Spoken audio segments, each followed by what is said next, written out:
तो हमारे पंडित जी महाराज संकल्प जब बोल रहे थे तो संकल्प में आपने बोला था द्वारिका का एक और नाम है, क्या? आनर्त प्रदेश। क्या नाम है? क्या नाम है? आनर्त प्रदेश। इसको आनर्त देश कहते हैं। अगर जब यहां पर संकल्प लिया जाता है तो आपको कहना पड़ेगा आनर्त प्रदेश है। गोमती तटे, गोमती सागर संगमे। तो इसका मूल नाम, पुराना नाम, द्वारिकाधीश जब विराजे उससे पूर्व का नाम आनर्त प्रदेश। और कथा कुछ इस प्रकार है कि श्रीमद् भागवत जी में जब चंद्रवंश के राजाओं का वर्णन आता है तो वहीं चंद्रवंश सूर्यवंश के राजाओं के वर्णनों में एक राजा का नाम आता है सरयाती। बहुत ध्यान से सुनिएगा। सरयाती राजा थे, वो एक छत्र सम्राट थे पूरी पृथ्वी के। उन्हीं के पुत्र का नाम था आनर्त। तो सरयाती राजा एक छत्र सम्राट जब बन गए पूरी पृथ्वी के, तो एक दिन अहम वश, अहंकार वश अपने सिंहासन पर बैठ करके बोले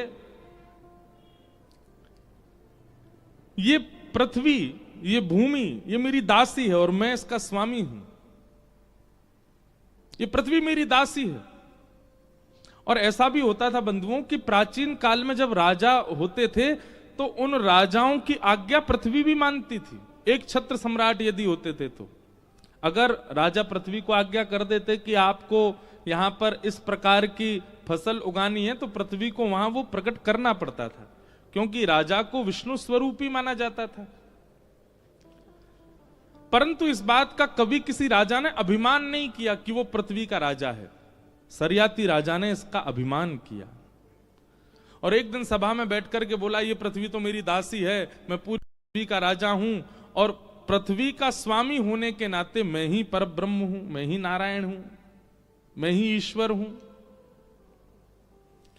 अब राजा के डर के मारे सब लोग तो हाँ हाँ हाँ जी करने लगे, लेकिन उनका पुत्र बैठा था आनर्त।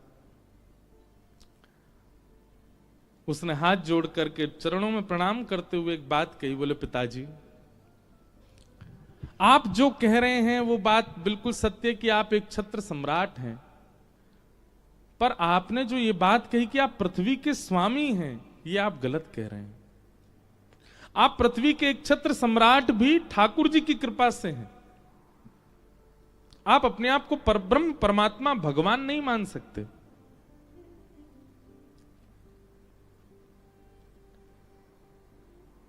सुबह सुबह उठते ही कितने लोग हाथ देखते हैं, हाथ ऊपर करो, झूठे, सबरे झूठे। इतने सब देखते हो हाथ सुबह उठते ही। चलो कल सबके कमरान में जाके देखूं मैं कितने लोग हाथ देखते हैं। कराग्रे वस्ते लक्ष्मी कर मध्य कर मूले तु गोविंद। और फिर उसको बाद क्या करते हैं? समुद्र वसने देवी पर्वत स्तनि मंडले विष्णु पत्नी नमस्तुभ्यम। विष्णु पत्नी नमस्तुभ्यम। पृथ्वी को क्या कहा जाता है? विष्णु की पत्नी। भगवान की दो पत्नी है, श्रीदेवी और भूदेवी। श्रीदेवी लक्ष्मी है और भूदेवी पृथ्वी। आनर्त पिताजी से कहने लगा, बोले पिताजी आप कैसे कह सकते हैं कि पृथ्वी आपकी दासी और आप उसके स्वामी? क्या वेदों में गलत लिखा है विष्णु पत्नी नमस्तुभ्यम? ये विष्णु की पत्नी है और आप इसके स्वामी कैसे बन सकते हैं? सरयाती को क्रोध आ गया अपने पुत्र की बात सुन करके। बोले अच्छा तो तू मुझे पृथ्वी का स्वामी नहीं मानता? बोले मैं आपको एक छत्र सम्राट मानता हूं, पर आप पृथ्वी के स्वामी नहीं हो सकते। क्योंकि पिताजी इसके कई उदाहरण हैं। पहला उदाहरण, आपका जन्म नहीं हुआ था उससे पहले से पृथ्वी है, और आप पधार जाएंगे उसके बाद भी पृथ्वी रहेगी।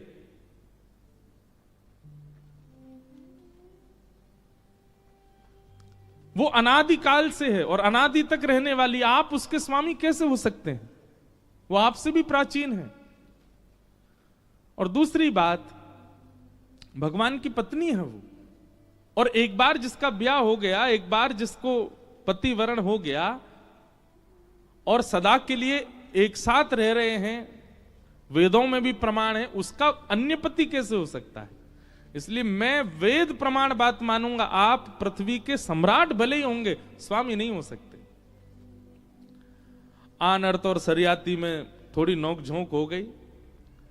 सरियाती ने कहा तो फिर ठीक है, तू मुझको अगर पृथ्वी का स्वामी नहीं मानता तो मैं पृथ्वी का एक छत्र सम्राट होने के नाते आज्ञा देता हूं, मेरी पृथ्वी के एक भी कोने में तू नहीं रहेगा, मेरे राज्य को छोड़ के चला जा। कहां जाएगा बता?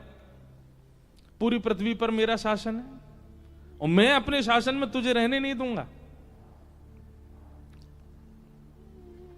आनर्त बोला, आप पृथ्वी के सम्राट हैं, समुद्र के नहीं। मैं समुद्र में चला जाऊंगा, मैं समुद्र पर रहूंगा, और समुद्र के स्वामी तो नारायण हैं। और आनर्त तुरंत निकल पड़े राज्य छोड़ करके, और चलते चलते यहीं आए, इसी स्थान पर।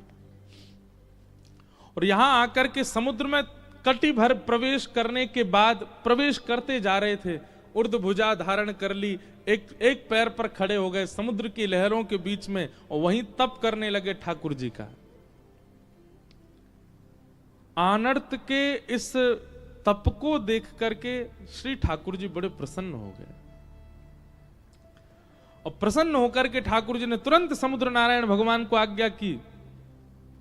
बोले, पूरा पृथ्वी मंडल, यहां का एक छत्र सम्राट सरियाती है, समुद्र का राजा मैं हूं, मैं आपको आज्ञा देता हूं, जिस क्षेत्र में, जिस स्थान पर आनर्त खड़ा है, उसके 100 योजन की भूमि आप खाली कर दीजिए, पीछे चले जाइए, और उस भूमि का राजा, उस भूमि का स्वामी, पृथ्वी का राजा ना होके आनर्त को बना दीजिए।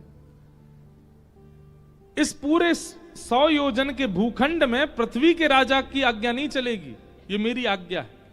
और भगवान ने आकाशवाणी करके समुद्र नारायण भगवान से कहा, आप 100 योजन भीतर चले जाओ, जहां वो खड़ा है उससे, और इतना पूरा क्षेत्र ये आनर्त का होगा। समुद्र नारायण तुरंत प्रकट हुए, आनर्त के तप से प्रसन्न होकर बोले, भगवान ने आज्ञा की है, आपको पिताजी ने देश से निकाल दिया, और आपने ठाकुर जी की सत्ता को प्रमाणित करने के लिए अपने पिता का देश त्याग दिया।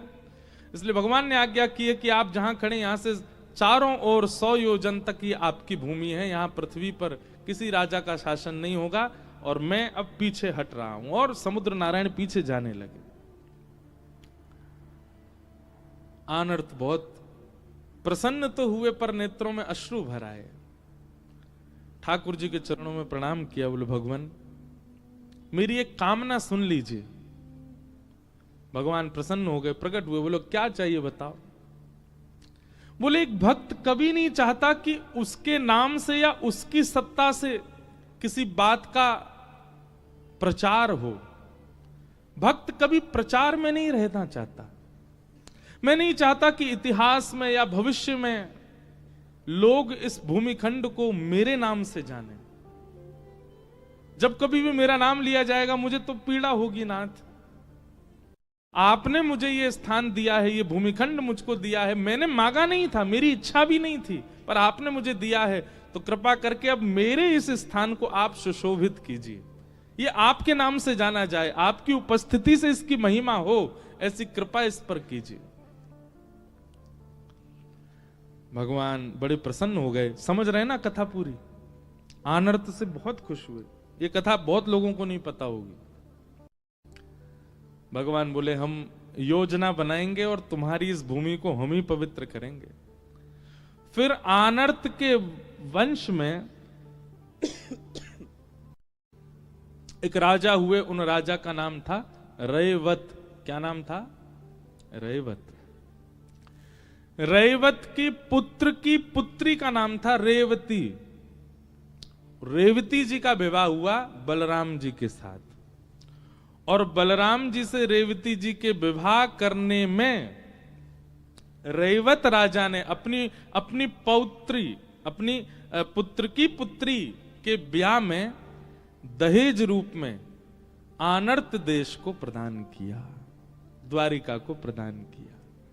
ये एक कथा शास्त्रों में ऐसी बताई जाती है। दहेज में मिली ठाकुर जी को, और ठाकुर जी को भी नहीं, बड़े भैया को दहेज में मिली द्वारिका नगरी। तो बलराम जी को तो पहले बड़ा संकोच हुआ, बोले दहेज में, हमको तो दहेज चाहिए ही नहीं, और ये तो हमारे जो पितामह ससुर जी हैं, ये तो पूरी की पूरी भूखंड ही दे रहे हैं। तब ठाकुर जी ने बलराम जी को समझाया, बोले ये नहीं दे रहे और आप ले भी नहीं रहे, ये एक पूर्व की कथा है, इनके पूर्वज आनर्त को हमने वचन दिया है कि उसकी भूमि को हम स्वीकार करेंगे, इसलिए आप ले लीजिए। और तब इस भूमि को पाकर के आनर्त देश से इसका नाम परिवर्तित हो गया, और क्योंकि द्वार द्वार पर ब्रह्म विराजमान हो गए, द्वारी द्वारी कम ब्रह्म, इसलिए इस स्थान का नाम द्वारिका हुआ। जहां हर द्वार से वैकुंठ नाथ का दर्शन हो सकता है, उसका नाम है द्वारिका। आप लोग भले ही, हमारा जो रिजॉर्ट है वो भले ही द्वारिका से 7-8 किलोमीटर की दूरी है, पर यहां पर भी अगर पीछे बालकनी है, कहीं पे खिड़की, कहीं से भी खोल के देख लो, आपको जगत मंदिर, द्वारिकाधीश जी के मंदिर का नाम क्या है? जगत मंदिर। जगत मंदिर का दर्शन आपको सब जगह से हो जाएगा। द्वारिका में आप कहीं चले जाओ, किसी भी खिड़की छत से जाकर के देख लो, आपको मंदिर जरूर दिख जाएगा, ध्वजा जी दिख जाएंगी। ऐसा कोई ही ऐसा स्थान होगा जहां से द्वारिकाधीश जी का मंदिर ना दिखे। आप जैसे ही द्वारिका क्षेत्र में प्रवेश करेंगे, किसी भी कोने में चले जाओ, आपको मंदिर जरूर दिखेगा। इसलिए हर द्वार से जहां वैकुंठ नाथ का स्थान दिखता है, उसका नाम है द्वारिका। और फिर भगवान ने इस भूमि को स्वीकार किया, और यहां, अच्छा, जिस भूमि का हम दर्शन कर रहे हैं, ये भगवान की सभा सुधर्मा सभा यहां थी ठाकुर जी की। ठाकुर जी का मूल निवास, पटरानियों का निवास, और भगवान का पूरी द्वारिका जो थी वो तो समुद्र के भीतर विराजमान है। हम जिस द्वारिका का दर्शन कर रहे हैं, ये ठाकुर जी की स्वधर्मा सभा, जहां ठाकुर जी बैठ करके अपनी सभा करते थे, सब राजाओं से बैठ के चर्चा करते, आदि आदि सब वार्ता होती, ये वो सभा स्थान है द्वारिका। ऐसी द्वारिका आनर्त पर कृपा करने के लिए श्री ठाकुर जी द्वारिका में आकर के विराजमान, इसलिए ठाकुर जी ने इस भूमि को चुना। लोग पूछते हैं कि यही खंड क्यों चुना गया, इतनी बड़ी दुनिया में यही क्यों चुना ठाकुर जी ने? इसलिए चुना क्योंकि आनर्त ने इस भूमि पर तपस्या करके इसको अपना बनाया, और अपना बना करके ठाकुर जी को अर्पित किया था, इसलिए ठाकुर जी यहां द्वारिकाधीश बन के विराजे। बोलो द्वारिकाधीश की। तो अगर कोई आपसे पूछे, तो आप यहां का पूरा भाव अब बता सकते हैं कि ठाकुर जी द्वारिका में क्यों बसे, ब्रज छोड़ करके ठाकुर जी यहां क्यों आए। वहां नाथ द्वार में अजब कुमारी के लिए ठाकुर जी चले गए। देखो, ब्रज प्राणों से भी ज्यादा प्रिय है ठाकुर जी को।